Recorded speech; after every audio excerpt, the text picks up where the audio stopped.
Plastic surgeon ने अपनी 300 pound वजनी पत्नी को ऑपरेशन टेबल पर धक्का देकर लिटा दिया। फिर उसने हाथ में पावर सॉ पकड़ लिया। ये देखकर उसकी पत्नी घबरा गई क्योंकि उसे अब तक बेहोशी की दवा एनेस्थीसिया नहीं दी गई थी। आदमी बोला कि उसका ऑपरेशन बहुत मुश्किल है, उसे हर वक्त जागते रहना होगा और एनेस्थीसिया नहीं दिया जा सकता। अंदर से औरत बहुत डरी हुई थी, लेकिन जब उसने सोचा कि सर्जरी के बाद वह खुद को सीईओ की पत्नी बताकर शाही जिंदगी जी सकेगी, तो उसने बिना बेहोशी की दवा के ही ऑपरेशन के लिए हाँ कर दी। लेकिन उसे क्या पता था कि आदमी दरअसल उससे बदला लेने की योजना बना चुका था। असल में दोनों पहले से ही पति पत्नी थे। हालांकि औरत मोटी और बदसूरत थी, मगर वह हमेशा राजकुमारी जैसी जिंदगी जीना चाहती थी। वह अक्सर अपने पति से महंगे नेकलेस खरीद कर देने की जिद करती। पति उसकी इस आदत से बहुत परेशान था। एक दिन जब दोनों बाहर गए तो अचानक उनकी मुलाकात सीईओ और उसकी पत्नी से हो गई, जो ज्वेलरी की शॉपिंग कर रहे थे। सीईओ ने अपनी पत्नी के लिए ढेर सारे गहने पैक करवाए। ये देखकर औरत बेहद जल उठी। उसे सीईओ की पत्नी से जलन होने लगी, जिसके पास इतना अमीर पति था। धीरे धीरे उसने अपने ही पति से नफरत करना शुरू कर दिया। गुस्से में वह पति को छोड़कर आगे बढ़ गई। उसी दोपहर सीईओ की पत्नी अचानक गायब हो गई। रात को जब आदमी काम से घर लौटा तो उसने देखा कि उसकी पत्नी ने सीईओ की पत्नी का अपहरण कर लिया है। उसने अपने पति से जबरदस्ती कहा कि वह उसे सीईओ की पत्नी जैसा बना दे। वह सीईओ की बीवी बनना चाहती थी। ये सुनकर आदमी सहम गया, क्योंकि सीईओ सिर्फ अपनी पत्नी से बेपनाह मोहब्बत ही नहीं करता था, बल्कि बेहद निर्दयी भी था। पहले भी एक डॉक्टर ने सीईओ की पत्नी से सिर्फ 2 मिलीलीटर ज्यादा खून निकाल लिया था, तो सीईओ ने सजा के तौर पर उससे 1000 मिलीलीटर खून निकलवाया था। अगर सीईओ को पता चल जाता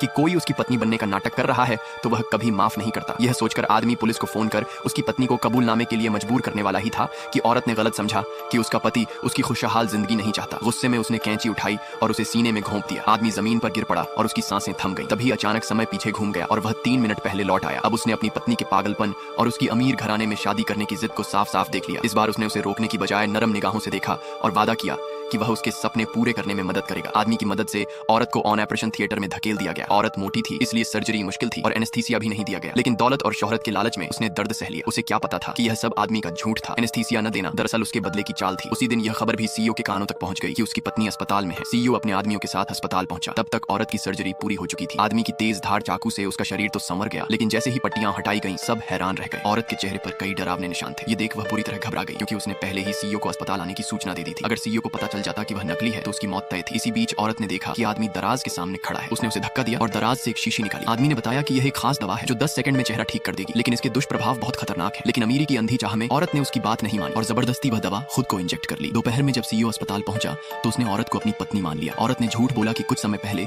वह नदी में गिर गई थी और उसके माता पिता ने उसकी जान बचाई। यह सुनकर सीईओ ने तुरंत अपने आदमियों को आदेश दिया कि उनके माता पिता को धन्यवाद स्वरूप $10 मिलियन पहुंचा दिए जाए। फिर वह औरत का हाथ पकड़कर अस्पताल से निकल गया। उनके जाते ही आदमी ने जमीन से इंजेक्शन उठाया और बुदबुदाया कि 3 दिन बाद दवा के दुष्प्रभाव पूरी तरह सामने आएंगे, तब औरत का पूरा शरीर बर्बाद हो जाएगा और जब सीईओ को सच्चाई का पता चलेगा वही उसकी मौत की वजह बनेगा। 3 दिन बाद पत्नी के वापस मिलने की खुशी में सीईओ ने शहर के सबसे बड़े होटल में एक भव्य दावत रखी। जैसे ही वह सबके सामने औरत का परिचय देने वाला था, अचानक आदमी शादी के हॉल में घुस आया। उसके हाथ में उनका शादी का सर्टिफिकेट था। वह भागते हुए चिल्ला रहा था, पत्नी! ये देखकर औरत के कदम जमीन पर जम गए।